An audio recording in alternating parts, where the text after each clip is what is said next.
네, 다음 사연은 우중환님의 파워로직스 보겠습니다. 매수하신 가격이 11,200원, 보유 비중은 45% 가지고 계신데요.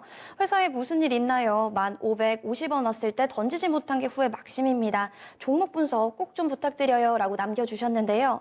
종가 보니까 3거래일 연속 하락했습니다. 오늘도 3% 이상 조정받으면서 9,300원 선에서 거래 마쳤는데 지금 고민 참 많으실 것 같아요. 전문가님 의견 드려보죠. 박준영 운용령님 어떻게 생각하시나요? 예, 이 종목은 이제 카메라 모듈 쪽이니까 이제 카메라 부품 쪽이지 않습니까? 네. 그래서 최근에 삼성전자의 스마트폰 판매 호조에 따라 가지고 수혜를 받아야 되는데 왜 못 받느냐 이걸 잘 판단하셔야 되는데 네.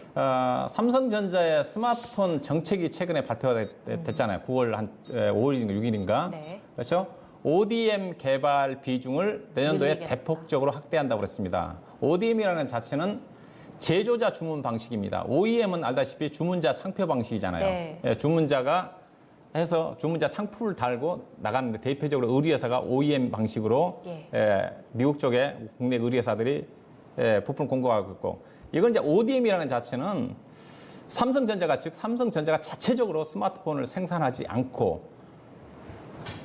그 주문 제조자 개발자한테 모든 것을 유인합니다. 대신 유통망은 삼성전자가 가지고 있는 겁니다. 그러면 어떻게 되느냐?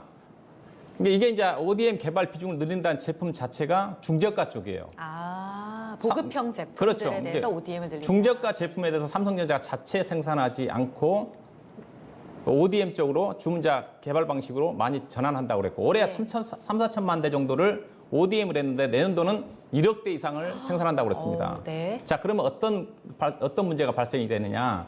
이게 잘 생각하셔야 돼요. 그래서 스마트폰 부품 종목이라 한다 하더라도 모든 게 수혜가 아닙니다.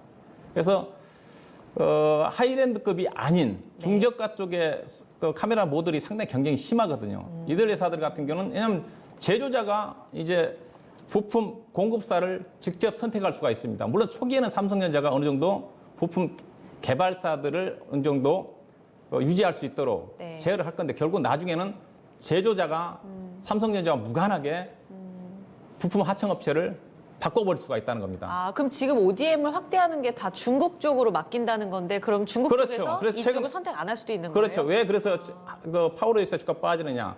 최근에 알다시피 삼성전자가 중국 쪽에 스마트폰 부품 공장을 철수한다는 얘기 나왔지 않습니까? 네 회사가 보면 중국 현지 법인의 그 보시게 되게 되면 사업보고서 보게 되면 사업보고서 스마트폰 공장이 있어요.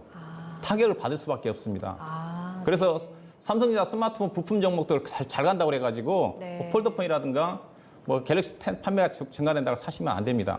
그래서 이 회사가 경쟁력인데 경쟁력을 뭘로 보면 되느냐?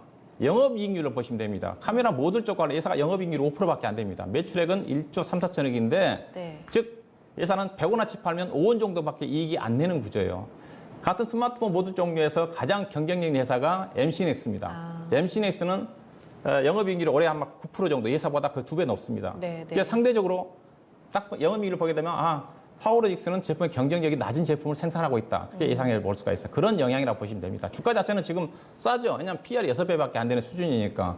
근데 그런 향후에 대한 불확성 부분 자체가 반영되고 있으니까 그런 걸 염두에 두시고요. 그래서 이 종목은 그렇다고 해서 뭐 올해 실적 자체가 워낙 뛰어난 주식이니까 바로 저점 이탈할 것 같지는 않아요. 다만 그런 경계심을 가지고 리스크 관리가 필요하다. 왜냐하면 이 종목이 원래 스마트폰 쪽에 회사가 모듈 쪽에 진출하지 않은 회사거든요. 원래 이 회사가 이제 2차 전지 보호 회로가 주력 제품이었었는데 2018년도 19년도부터 스마트폰 카메라 렌즈 쪽에 진출을 하면서 파트론이라든가 관련 회사들 갖고 있는 시장 점유율을 많이 뺏어왔어요. 이게 잠깐 저가가 낮은 쪽에 그러다 보니까 그런 쪽에 나중에 도태될 수가 있다는 걸 염두에 두셔야 돼요. 그래서 주가는 이게 최근에 우리 시장에 1,500원대 못 팔아서 그렇다 하시는데 이게 상당히 저항이 될 것 같습니다. 11,000원 정도가 저항이 될 것 같으니까 또 비중이 좀 많죠.